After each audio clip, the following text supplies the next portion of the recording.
es un reflejo que viene de toda esta información arcaica del ello. El bebé sonríe como una sonrisa endógena que llamamos a todo el que se acerca, porque no hay nada más tierno que la sonrisa de un bebé. El bebé ya sabe también succionar, ya sabe, ya tiene el reflejo de búsqueda, tiene el reflejo de prensión, cosas que supuestamente están en esta parte arcaica del ello. Conforme va madurando el sistema perceptual, como les decía, empieza a darse cuenta de los otros y esa sonrisa endógena que tenía se empieza a perder y más bien empieza a asustarse cuando alguien extraño se acerca.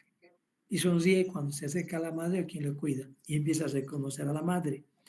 Este sistema perceptual básico que se está desarrollando en el bebé forma la parte más periférica de la siguiente estructura de la personalidad, que es el yo.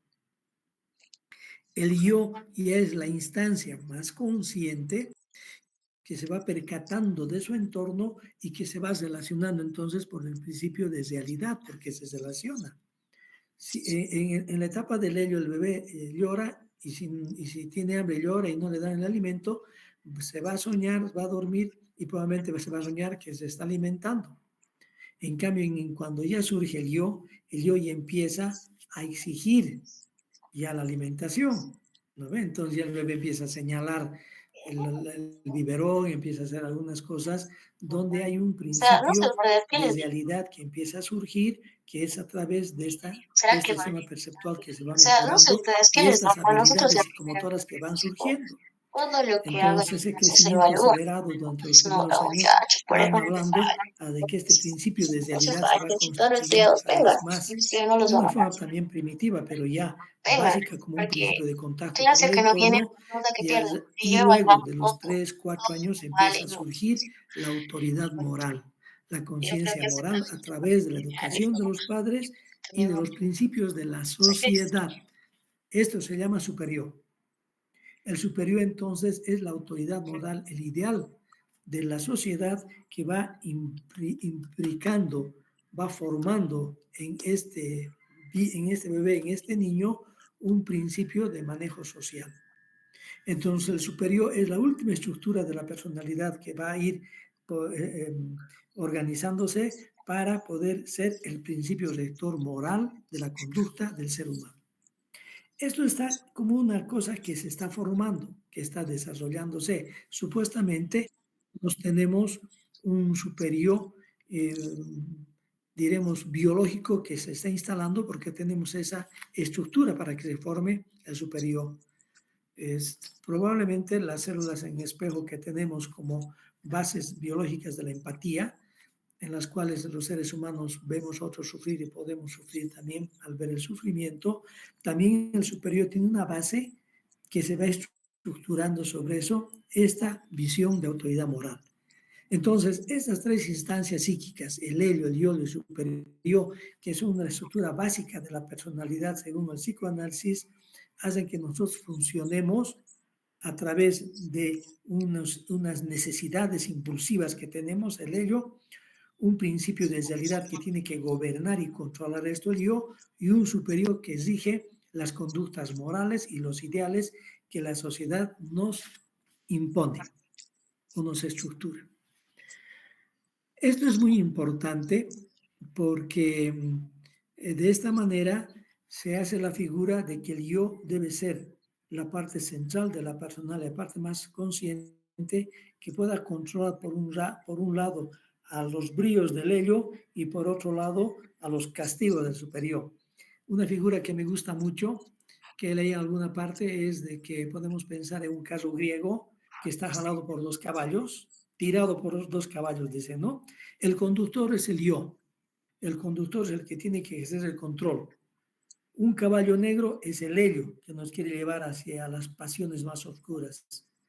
Y el caballo blanco es el superior, es el principio moral que debe regir nuestras vidas. Entonces, el yo debe controlar a estos dos briosos caballos para poder llevar una vida donde el principio de realidad, la objetividad, la racionalidad sean las que primen.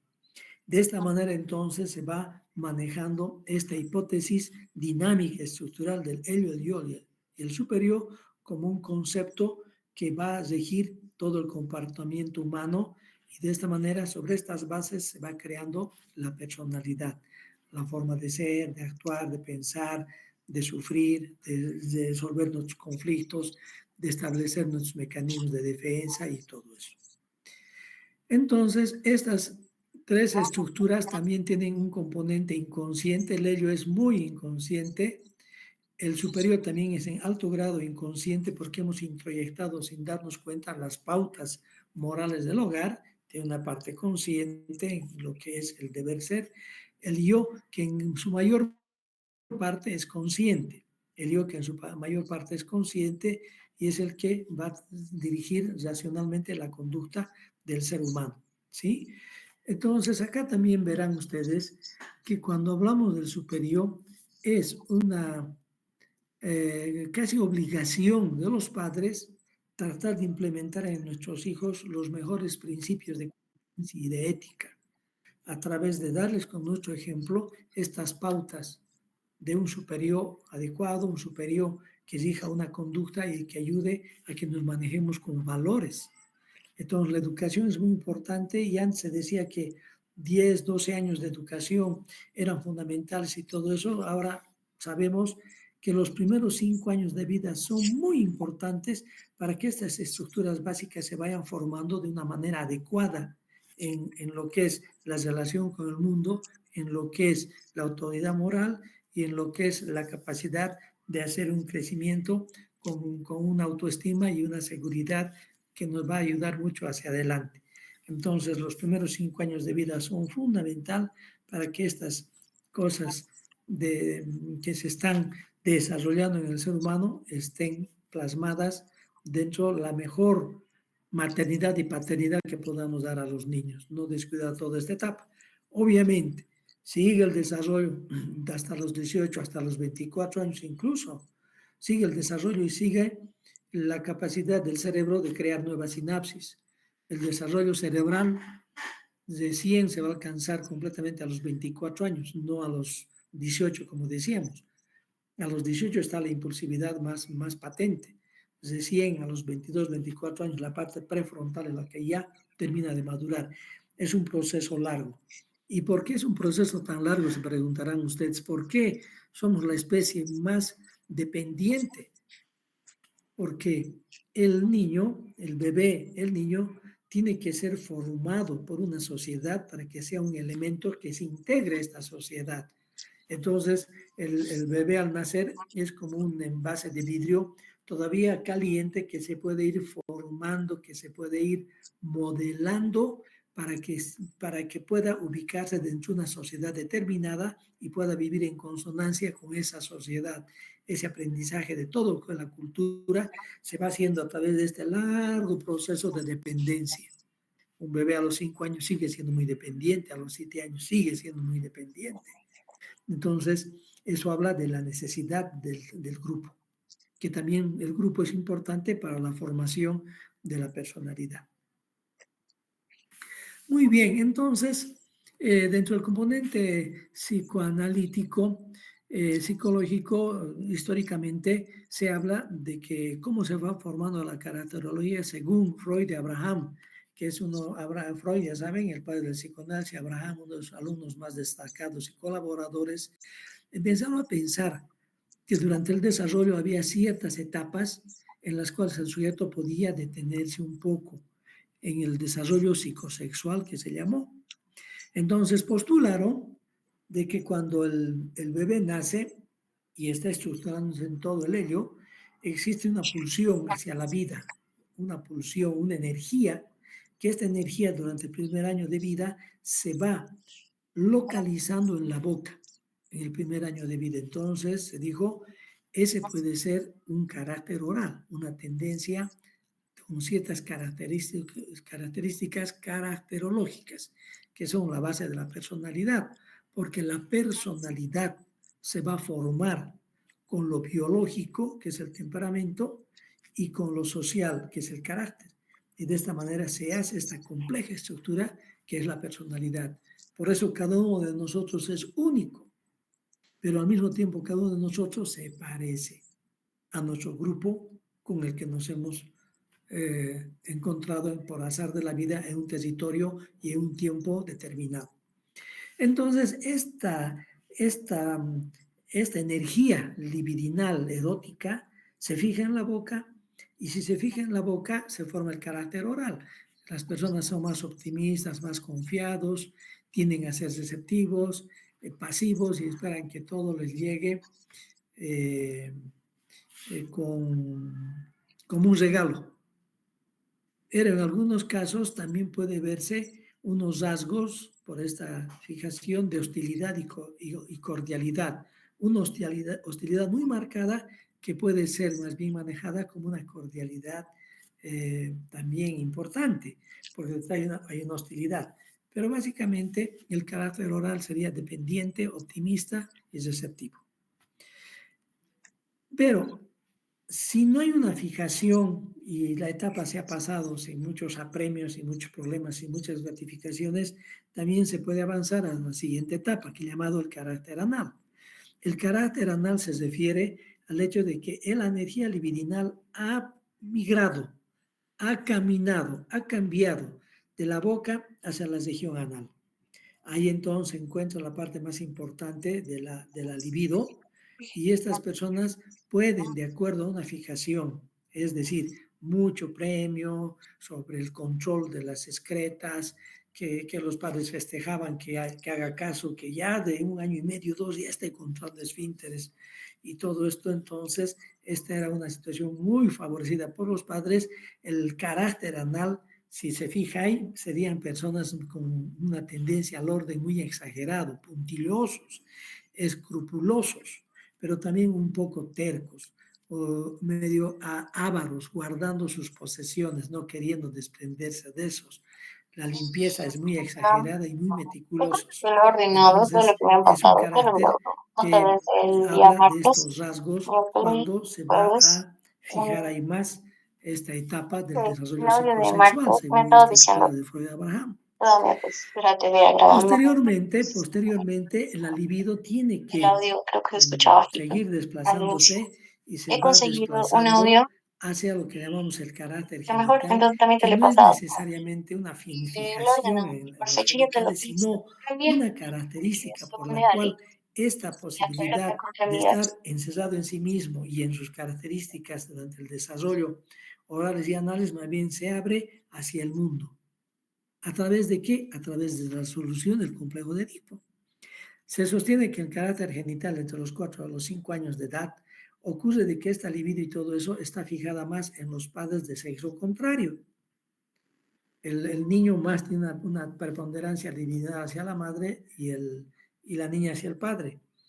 Entonces, este proceso de líbido dirigido y erotización, diremos, hacia las figuras paterna y materna, tiene que ser resuelta a través de la intervención de los padres, obviamente, y de la propia autonomía del niño. Mucho ayuda que el niño ya a los 5 años, 6 años, se tenga su habitación separada de los padres, que comprenda que la relación de pareja es entre padre y madre y él es el hijo, que vaya teniendo ese tipo de esquema para que poco a poco esa libido dirigida hacia los padres, hacia el padre o a la madre, se vaya desplazándose a figuras fuera del núcleo familiar.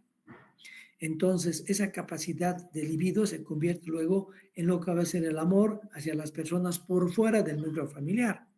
Y esta es la forma entonces de hablar del carácter genital. El carácter genital entonces ya son sentimientos afectuosos y cordiales hacia otras personas diferentes del núcleo familiar.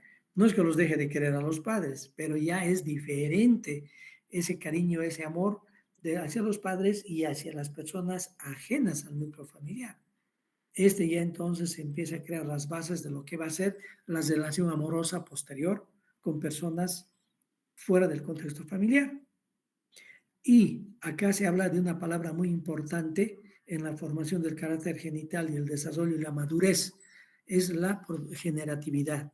Se dice que la generatividad ya en las personas adultas y en la personalidad es la capacidad de poder dar a una sociedad el trabajo, dar a una sociedad el amor, dar a una sociedad el servicio, es decir, generar no solamente la economía, sino generar valores, generar muchas cosas positivas para la sociedad. Entonces, esta aventura de la libido que va pasando por las diversas fases tiene que ir desarrollándose hasta llegar al carácter genital, que es el carácter maduro, que es el carácter capaz de proveer a una sociedad como un individuo maduro y un individuo responsable y autónomo. A eso tiene que llegar y la personalidad tiene que estructurarse así, dentro de la generatividad, haciendo que las generaciones anteriores vayan brindando todo a las que vienen y vayan dándole las pautas para ser mejores de las que somos una sociedad ya determinada o un grupo etario determinado. Eso es muy importante. Freud ha hablado mucho de lo que serían los componentes biológicos. Él piensa que la biología es la que maneja todo este tipo de situaciones y un desarrollo casi biológico sobre la estructura y la libido. En cambio, Eric Fromm, quien vivió entre 1900 y 1980, habla más bien del componente social, la importancia del componente social en la formación de la personalidad. Entonces, él dice que es la forma específica en que la energía humana es modelada en la adaptación dinámica de las necesidades sumadas al modo peculiar de existencia de una sociedad dada. Entonces, la caracterología de Fromm implica que ese tiempo en el cual es dependiente el niño de su propio grupo humano es el que le va a dar forma y le va a dar un sentido de existencia y de pertenencia a una sociedad determinada. Y ahí están las fuerzas, tanto biológicas como sociales. Entonces, para que se pueda formar la personalidad dentro de un componente social, con mayor fuerza social, él dice que el ser humano tiene que vincularse con el mundo.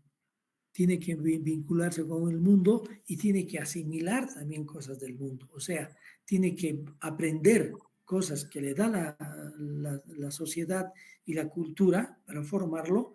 Él debe asimilar eso, pero también tiene que aprender a vincularse, a relacionarse, porque no existe el ser humano solo. El ser humano solo puede vivir en sociedad. Todas sus necesidades solo pueden ser satisfechas por otro ser humano, como el amor. Entonces, él dice, asimilamos cosas y también nos vinculamos.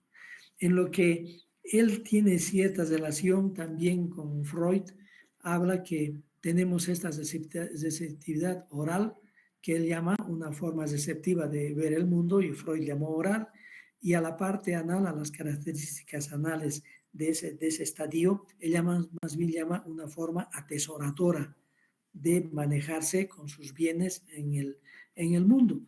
Y él obviamente, en vez de generatividad, dice productividad a la parte genital de la personalidad, a esa etapa de desarrollo de poder ser una persona que aporta a la sociedad. Entonces, generatividad menciona a Freud como genital y productividad menciona a Fromm hacia esa etapa de la genitalidad. Pero vamos a ver cómo estos tipos de vinculación y de asimilación los va desarrollando teóricamente Fromm y son muy interesantes, como van a ver. Entonces, Eric Fromm, cuyo nombre completo es este, habla de que tenemos una adaptación dinámica y una adaptación estática frente a la vida. En la adaptación dinámica, los seres humanos tenemos que reconstruirnos frente a los eventos traumáticos, a las dificultades.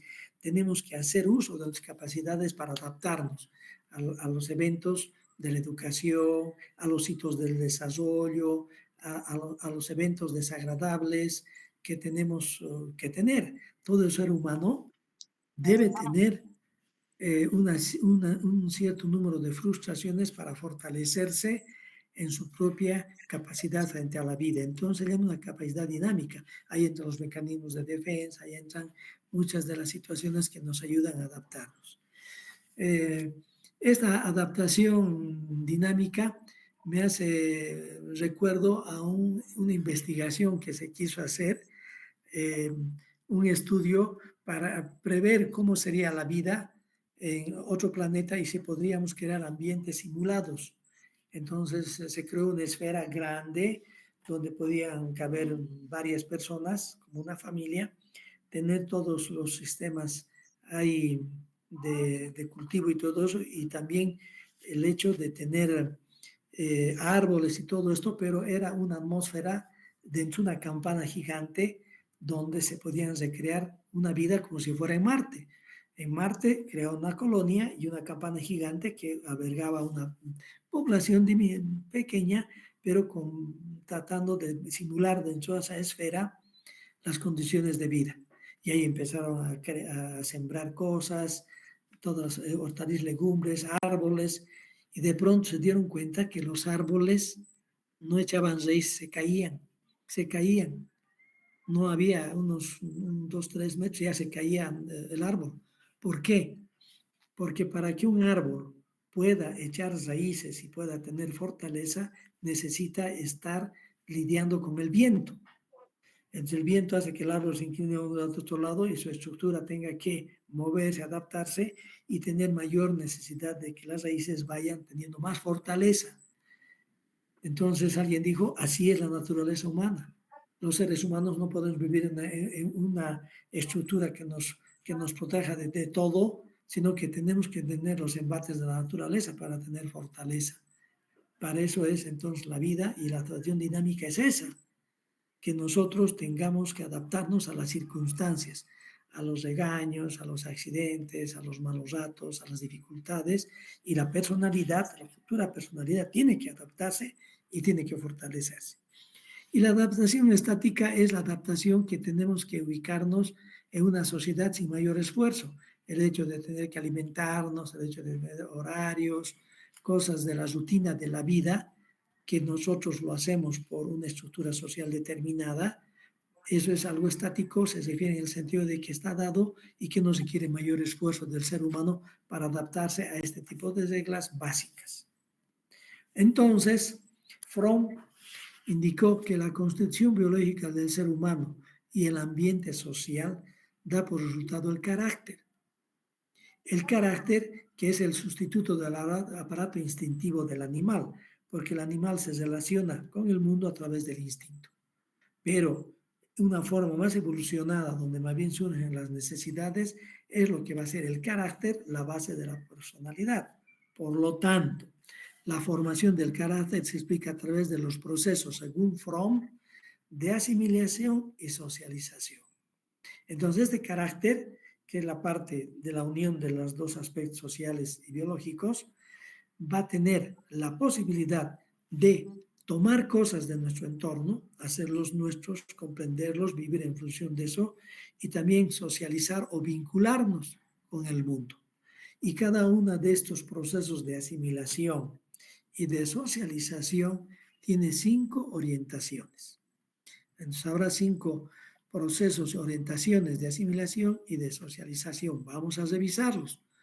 Los procesos de orientación, entonces, decíamos, son la asimilación y la socialización.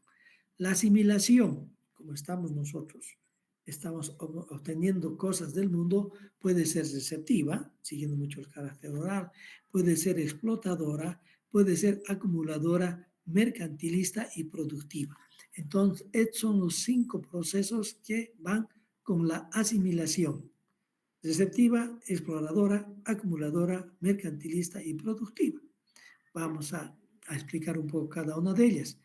Y en los procesos de orientación, pero relacionados con la socialización, está el masoquismo, está el sadismo, la destructividad, la conformación de autómata y el amor.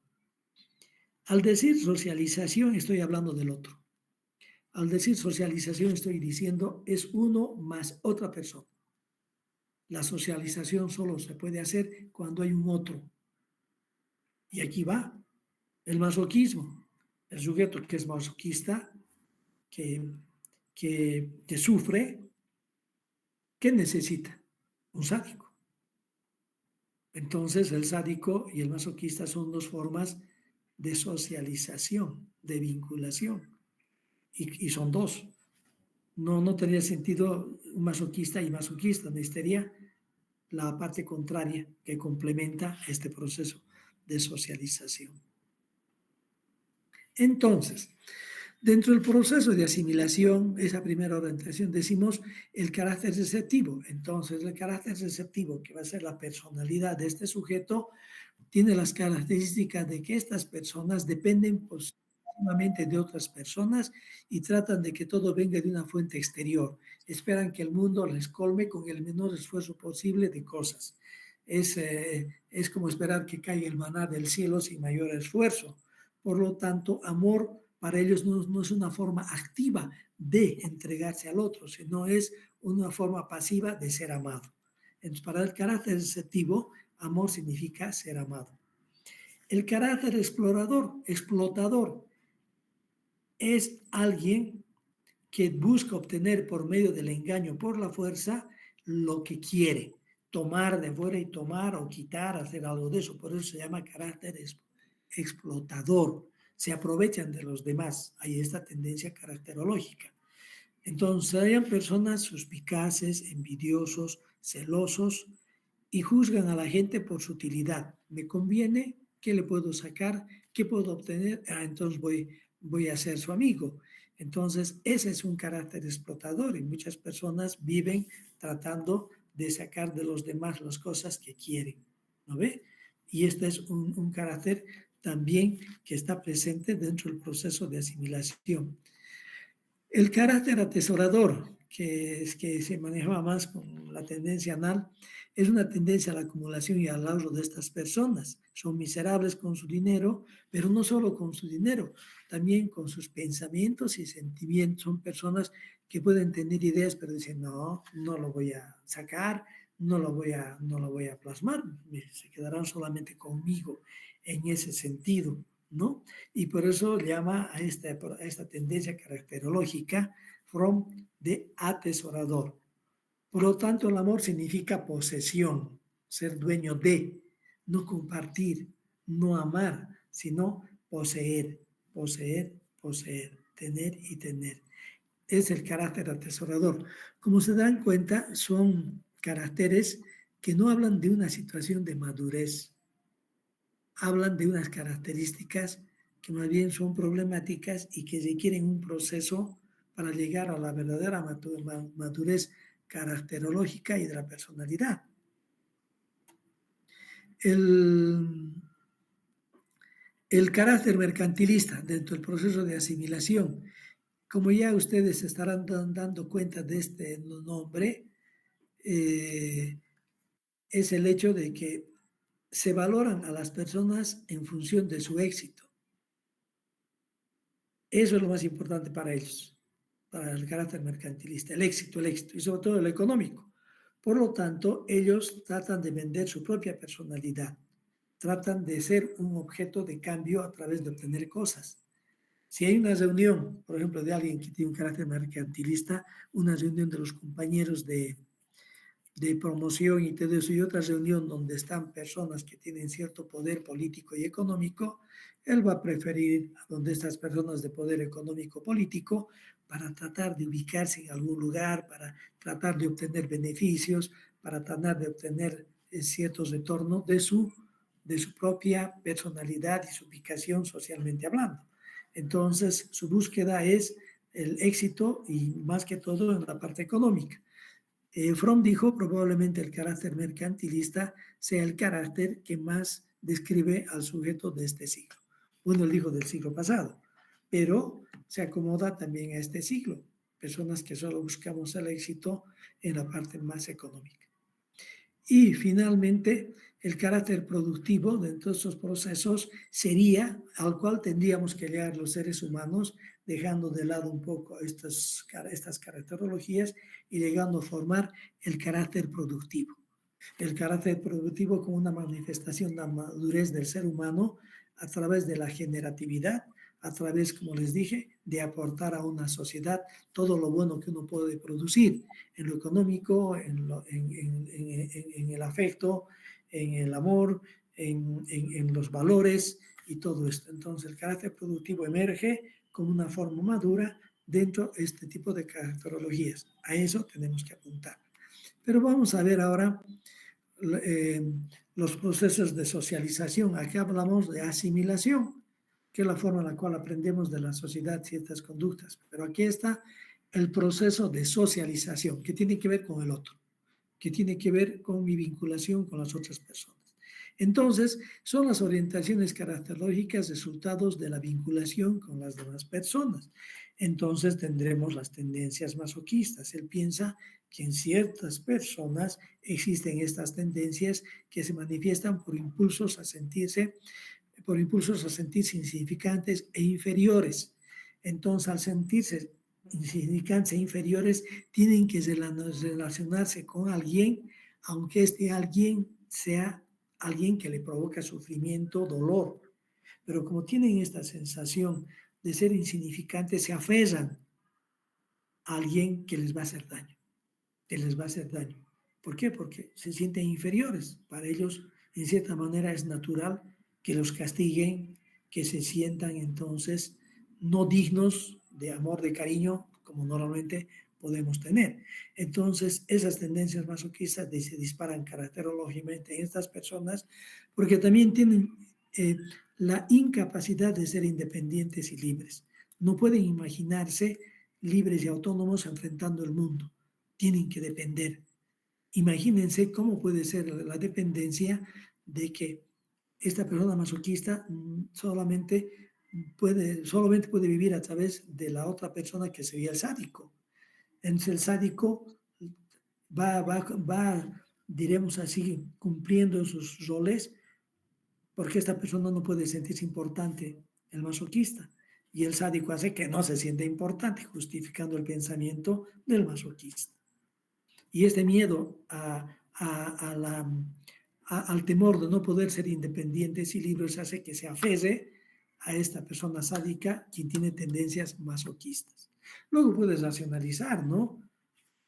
Pero ¿por qué tolera que le hagan daño? No, porque me he casado, es mi marido, tengo que tolerar esto, es parte de la vida, el sufrimiento, cosas que pueden hablar más bien de una forma de racionalizar una tendencia masoquista. Por lo tanto, el masoquista tiene entonces su contraparte y su unión con el sádico. Y el sádico y el masoquista forman un proceso que no se puede romper. ¿Por qué? Porque hay dos estructuras inadecuadamente inmaduras que están lidiando para vivir en una relación difícil de separar. El sádico nunca va a matar a su individuo de amor, diremos así, enfermizo, que sería el masoquista, no. No puede acabar con su motivo de vinculación, no puede. Por lo tanto, no va a acabar con ella, que es diferente en la destructividad.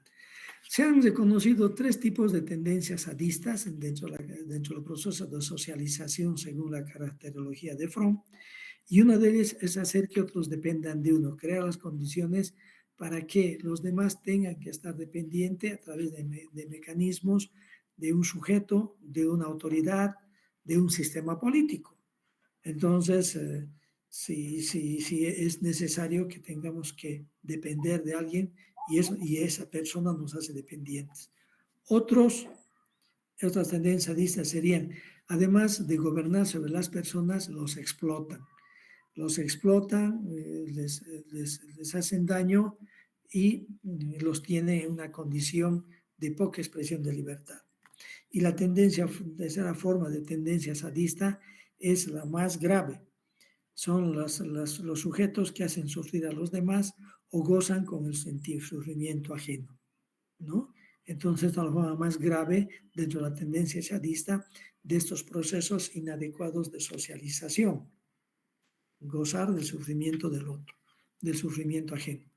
Esto posteriormente podría ser lo que da pie a lo que sería el carácter antisocial, la personalidad antisocial que tiende a aprovecharse de los demás, pero también a provocar mucho sufrimiento en el otro sin tener en cuenta y no tener sentimientos de culpa. El proceso de socialización en relación a otra de las figuras se llama la conformación de autómata. Aquí son personas que no tienen una forma adecuada de manejarse en sociedad y están de acuerdo con todos, haciendo caso a todos, nunca teniendo su propia opinión frente a las cosas, prefieren no dar su opinión para no pelear o no perder el afecto del grupo. Entonces se acomodan a cualquier grupo, a cualquier situación, a cualquier ideología, no por convenienciero, sino porque no saben respetar su propio punto de vista frente a la vida, a las circunstancias. Supuestamente tienen su origen en la soledad y en la impotencia, ¿no? Son personas que tienen mucho miedo a que no los quieran, tienen mucho miedo a la soledad y se sienten impotentes de poder establecer vínculos adecuados. Eso se llama pseudo-yo, porque el pseudo-yo no tiene una postura clara de sí mismo, sino se acomoda al entorno y a las situaciones de los demás.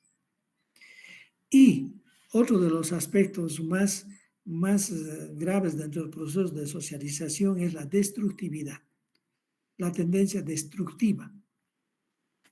En este caso no es como el masoquista o el sádico que tiene que dominar a su víctima. El sádico domina al masoquista. El sádico domina. Aquí no le interesa dominar, solo destruir. La destructividad entonces se encuentra en personas que agreden y que hacen daño y que no se sabe por qué lo han hecho. Supuestamente su único afán es destruir. Hay una hipótesis sobre la conducta de estas personas que solamente pueden hacer daño, es de que se sienten incapaces de trascender en la vida. Y la forma de trascender en la vida es al amor y el servicio. Ustedes, nosotros, vamos a ser importantes si trascendemos a través del amor y el servicio en nuestra sociedad, que nos reconozcan por nuestras obras buenas que hacemos, por nuestras actitudes consideradas con los demás, en la forma productiva y generativa de la personalidad. Aquí, estas personas son incapaces de trascender, son incapaces de amar, son incapaces de crear cosas positivas, pero quieren elevarse sobre la vida. ¿Y cómo se elevan? Destruyéndola. Entonces, esta destructividad, al acabar con la vida, se sienten superiores a la misma. Una situación de socialización muy inadecuada, muy patológica, pero que se busca entender ese tipo de conductas que se ve en el mundo cuando se hace algo que no tiene sentido y se hace daño a otras personas. No son por ideologías, no son por protestas, sino simplemente por... Poquito, ¿no? Entonces, tienen su Parece base Justin Bieber. estas alteraciones de destructividad en el proceso de socialización, es un sentimiento de impotencia y aislamiento por el cual no pueden trascender a la vida como debemos trascender a través del amor, del servicio, del respeto a los demás. Entonces, estos procesos de socialización y estas situaciones inadecuadas tienen que avanzar, tienen que desarrollarse, quedarse atrás e ir formando la forma más madura de la estructura de socialización de la personalidad. Y que es, como les he ido adelantando y lanzándoles poco a poco estas ideas, que es el amor. Es la forma productiva de la relación con otros y con uno mismo. El amor hacia la pareja, el amor a la familia, el amor a la sociedad. El amor, entonces, para Fromm, implica responsabilidad, cuidado, respeto y crecimiento. Entonces, este es el proceso de socialización al cual tiene que llegar la persona y no estancarse en esos procesos patológicos de masoquismo, de sadismo, de destructividad y todo esto. Entonces, esa es la personalidad madura, la personalidad de la caracterología que Fromm propone como una forma madura sería esto, sería la trascendencia en el amor y en el servicio. Entonces, cuando uno ama según Fromm, expresa el deseo que la otra persona crezca y se desarrolle, más que uno de ser posible. Hacer que ustedes sean mucho mejores que nosotros, que sus profesores, que ustedes tengan toda la capacidad técnica, la capacidad empática, que tengan el conocimiento, que tengan la humanidad mucho más desarrollada que nosotros. Esa es la búsqueda entonces del amor, según Erich Fromm, dentro de este proceso de socialización. Y dentro del amor de pareja es la experiencia de intimidad de dos personas conservando la integridad de cada uno. Esa es una experiencia muy bonita de Fromm de hablar del amor, que dice que el proceso de intimidad es el proceso de conocimiento del otro, de poder convivir con el otro y conocerlo, ser personas que se comprenden en el amor.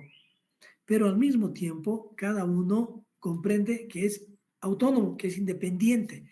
A eso se llama la integridad, se conserva la integridad. Esa es la base del amor, la intimidad, el conocimiento, el acercamiento de dos seres humanos en una experiencia única, pero al mismo tiempo saber que son dos seres humanos diferentes, pero que deciden acompañarse en el camino de la vida, ¿no? Yo comparo esto como dos esferas, una roja, una azul, dos esferas de plastilina que están juntas, que tienen intimidad simbríca en una parte, pero cada una de ellas conserva. El rojo y el azul conservan, ¿sí? Entonces hay una parte donde se fusiona en la intimidad, en el conocimiento del otro, pero son dos colores diferentes, ¿no?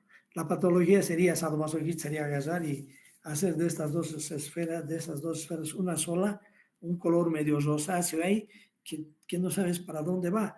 O en estas relaciones amorosas donde se hace en base al enamoramiento y a la necesidad del otro. Y eso no es el amor. Eso no es el amor.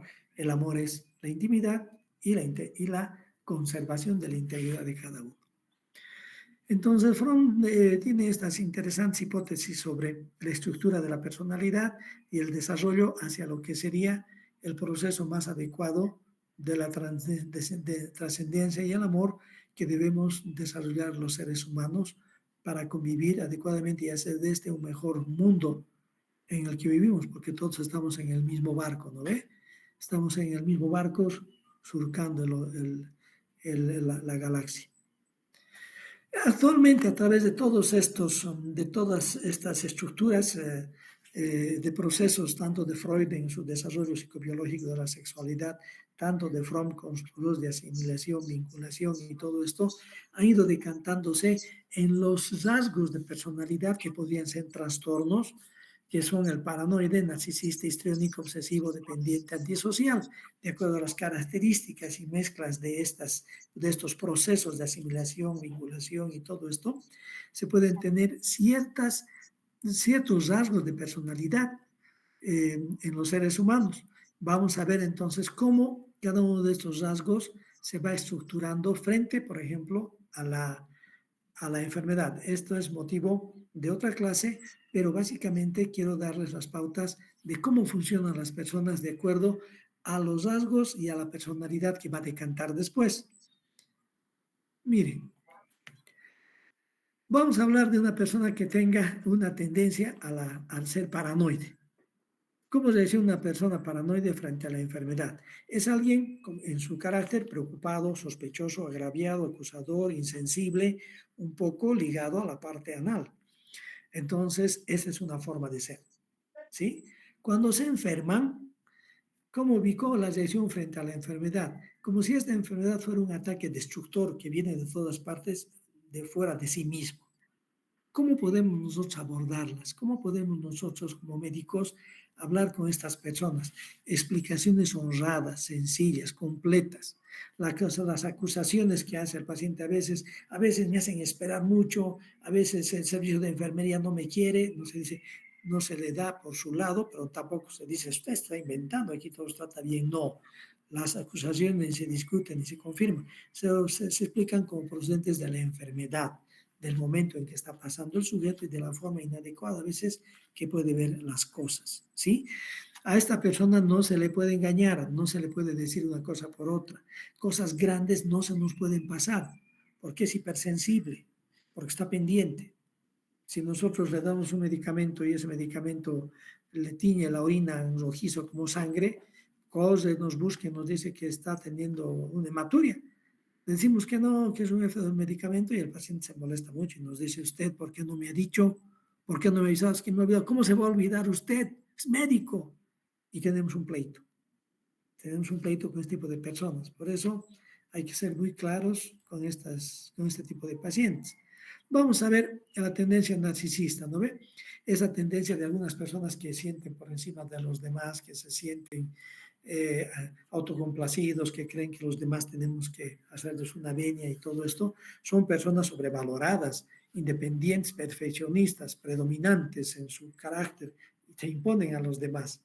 Entonces, ¿cómo reaccionan? Como si la enfermedad fuera un ataque a la autonomía y a la perfección de su ego, de su yo, el miedo y el deseo que lo cuiden. Tiene miedo que lo cuiden porque no quiere ser vulnerable, pero al mismo tiempo tiene deseo que lo cuiden. Entonces, está en un conflicto esta persona porque se siente muy importante y no puede sentirse menos que el médico. Entonces, los médicos tenemos que apoyar la integridad de su ego, que es el yo, haciendo que el paciente sea un participante igual. Le voy a explicar este tratamiento y usted yo creo que me va a entender. Usted es una persona inteligente. El paciente se engancha. Sí, dígame, doctor. ¿Qué quiere que entienda esto? Mire, el medicamento, estos efectos colaterales, todo eso. Y el paciente se siente que está siendo tratado como igual. Y eso les refuerza a su yo. Les refuerza a su yo. Y de esta manera se siente bien, nos hace caso de las indicaciones y todo esto. Si yo a un narcisista le digo, no le voy a explicar todo porque no me va a entender, se va a enojar mucho conmigo y se va a marchar herido en su autoestima porque lo hemos menospreciado. Y a un narcisista no lo podemos menospreciar. Tampoco le vamos a rendir pleitesía, sino tratarlo como un ser humano, pero cuidando de no dañar esa frágil autoestima que tiene y por eso es narcisista. La persona histriónica. Esta persona es dramática, es vivaz, agradable, ansiosa, implicada, le gusta contar su historia como si fuera un cuento de una princesa. Están en profesiones donde les gusta estar frente a las cámaras, o actores, actrices, dirigen programas de televisión y todo. Como cuando se enferman, ven como si la enfermedad fuera un castigo o un ataque a la masculinidad o feminidad, que tienen en alto grado su estado físico, su presencia y todo. Entonces, el médico debe apreciar la atracción o el valor que tienen para enfrentar la enfermedad, explicaciones de apoyo, pero no detalladas porque no les interesa. No les interesa que expliquemos al pie del todo. Les tenemos que explicar las cosas, grandes rasgos y todo eso, pero la profundidad de las cosas no les va a interesar ni nos va a entender mucho. Diferente del paranoide que sí necesita ir a la profundidad de los eventos. Aquí no. Es en general, no es tan detallado entonces el manejo, pero sí hay que apreciar ese valor que tienen para enfrentar la enfermedad. La persona obsesiva. Estas personas son ordenadas, sombrías, agradables, percepcionistas, detallistas, implicados, medio ávaros y a veces tercos. Es la persona obsesiva. La reacción, como si la enfermedad fuera un castigo por dejar que las cosas estén fuera de control. ¿Por qué? Porque toda su vida la llevan tomando el control. Tienen el control de todo. Vamos a hacer este trabajo. No, yo lo voy a hacer porque por ahí no lo van a plasmar como estoy pensando. Yo lo haré. Piensan que es difícil que otro haga igual o mejor que ellos. ¿No ven? Obsesivos. Entonces, la enfermedad, algo perdió el control, algo ha pasado para que yo no pueda tener control sobre su salud. Aquí hay que darse explicaciones detalladas científicas porque al ser obsesivos, ordenados, perfeccionistas, quieren saber cómo va todo. Un poquito parecido al paranoide, pero aquí es más la obsesividad. Y también hacer que el paciente participe en las decisiones terapéuticas. Uno puede hablarle de los tratamientos que se tienen, de las opciones de tratamiento, los efectos colaterales de ciertos medicamentos, con cuál de ellos vamos a lidiar, cuál de ellos podría ser mejor para él en función de su característica de personalidad.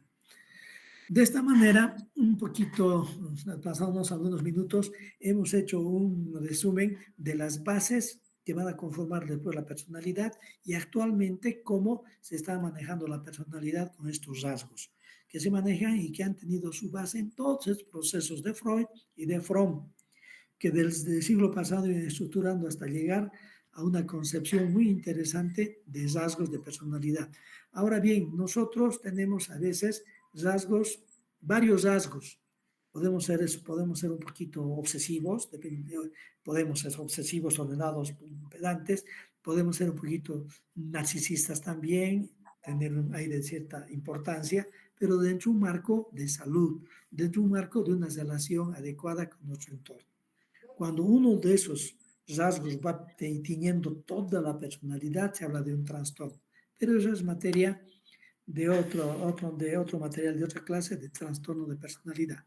Muy bien, eh, quiero agradecer la atención a todos los que han podido ingresar a esta clase. El siguiente jueves vamos a seguir con el tema que nos corresponde, así que tengan un buen fin de semana y mucha suerte en los exámenes que se avecinan. Un abrazo a todos, muy buenas tardes. Hasta luego, doctor. Gracias. Hasta luego, tengan muy buenas tardes, hasta luego.